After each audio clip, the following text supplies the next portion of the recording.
Alleluia, Alleluia, Alleluia, Alleluia, Alleluia, Alleluia, Alleluia. Buhay ang salita ng Diyos, ganap nitong natatalos tanang ating niloloob. Alleluia, Alleluia, Alleluia, Alleluia, Alleluia, Alleluia, Alleluia. Sumainyo ang Panginoon. At sumaiyo rin. Ang mabuting balita ng Panginoon ayon kay San Mateo. Papuri sa iyo, Panginoon. Noong panahong iyon, sinabi ni Jesus, "Saaban ninyo mga iskriba at mga pariseyo, mga mapagpaimbabaw, ibinibigay ninyo ang ikapu ng gulaying walang halaga, ngunit kinaliligtaan ninyong isagawa ang lalong mahalagang aral sa kautusan, ang katarungan, ang pagkahabag, at ang katapatan. Tamang gawin ninyo ang mga ito, ngunit wag naman ninyong kaliligtaang gawin ang iba. Mga bulag na taga-aakay, sinasala ninyo ang niknik sa inyong inumin, ngunit nilulunok ninyo ang kamelyo. Saba ninyo mga iskriba at mga pariseyo, mga mapagpaimbabaw. Nililinis ninyo ang labas ng tasa at ng pinggan, ngunit ang loob nito'y puno ng mga nahuthot ninyo dahil sa kasakiman at pagsasamantala. Bulag na pariseyo, linisin mo muna ang mga nasa loob ng tasa at ng pinggan, at magiging malinis din ang labas nito." Ang mabuting balita ng Panginoon. Pinupuri ka namin, Panginoong Hesukristo. Isang mapagpalang maga po sa inyong lahat.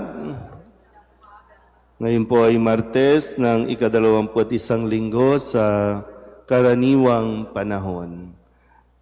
Alam naman natin at naririnig natin madalas na sinasabi at pinapakilala na mayroon tayong Diyos na mahabagin, mapagmahal, mapagpatawad, at yung kayang-kayang tanggapin ang ating mga pagkakamali at kayang-kayang unawain ang ating mga kahinaan. Pero sa ating ebanghelyo, mayroong pag-uugali na talagang hindi palalampasin ni Jesus. Mabait ang Diyos kung mabait. No, pero yun nga, no, bahagi ng pagiging mabuti ay yung sasabihin sa atin ang mga bagay na dapat nating marinig. Hindi yung mga bagay na gusto lang nating marinig. Yung magaganda lang. So, magaganda at pangit, sasabihin ito sa atin harap-harapan. At lalo tigit, malaki ang kanyang inaasahan o yung expectation sa mga may katungkulan o nasa katungkulan. Malinaw po ba? Kaya po, pag naririnig nating mga pariseyo, mga iskriba, na kadalasan, ito yung mga talagang basher na tinatawag natin sa ngayon. No? Ito yung mga kontrabida sa mga ginagawa ni Kristo. Pero yun nga po, no, yung isang ugali na ayaw o kaya talagang nakaka-trigger, no, kuhang-kuha nila ang inis, no, ni Kristo. Kapag sila ay nagiging mga mapagpaimbabaw. Pagpaimbabaw, pag ginagamit ito sa salitang Ingles, no, pag binasa ninyo ito, hypocrite. Ang salitang hypocrite naman ay nangangahulugan ng pagiging aktor, nagpapanggap, aktor, umaacting, nang hindi naman talaga totoo. Kaya pag sinasabi, no, mga mapagpaimbabaw, kayo mga Pariseo, mga iskriba, kayo na mga nasa katungkulan na dapat una tigid nagsasabuhay ng mga kautusan na ipinapatupad. Hindi yung sila lang ang magpapatupad, sila ang magpaparusa, pero sila mismo ay hindi sumusunod dito. Kaya mapagpaimbabaw. So ito yung ugali, no, na ayaw ni Kristo. Na maganda, no, mapagnilayan natin. Tayo rin, no? Pero siyempre, lalo tigit, no? Mapanawagan nga sa mga nasa katungkulan, no? Sa simbahan man o sa gobyerno, pero lalo tigit, no? Sa tingin ko, mas mataas kasi yung inaasahan sa mga may katungkulan sa simbahan. Kami mga pari, sa aming mga obispo, o maging sa mga nasa katungkulan, sa mga organisasyon, sa mga ministries, maganda na mapagnilayan ang bahaging ito, na kailangan natin suriin mabuti, iwasan. No? Halimbawa, tayo na madalas na nakakapagsimba araw-araw, paano nga ba natin ito itinatama, yung pagiging mapagpaimbabaw?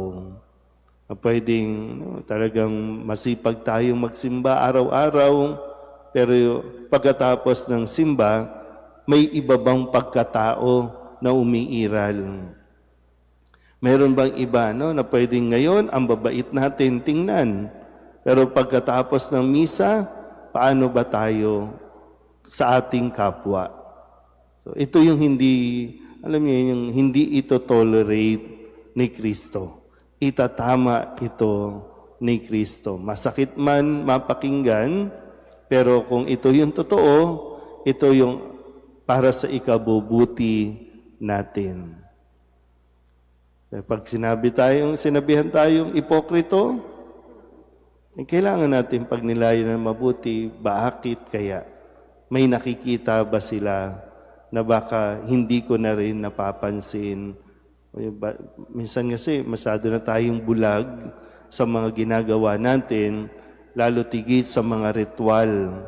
Kaya nga sa paalala, no, ni San Pablo sa mga taga-Thessalonica sa unang pagbasa, hindi lang tayo pwedeng sunod lang tayo ng sunod sa tradisyon. Napakasipag natin, napakapayos natin sumunod sa mga tradisyon at mga ritual, pero yung pag-uugali ba natin ay nababago nito.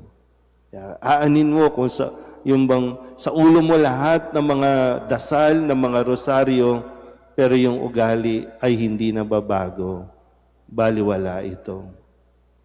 Kaya sana po, no, masakit man marinig, pero pag nilayan natin, gaano tayo nagiging mapagpaimbabaw o mapagkunwari. Amen.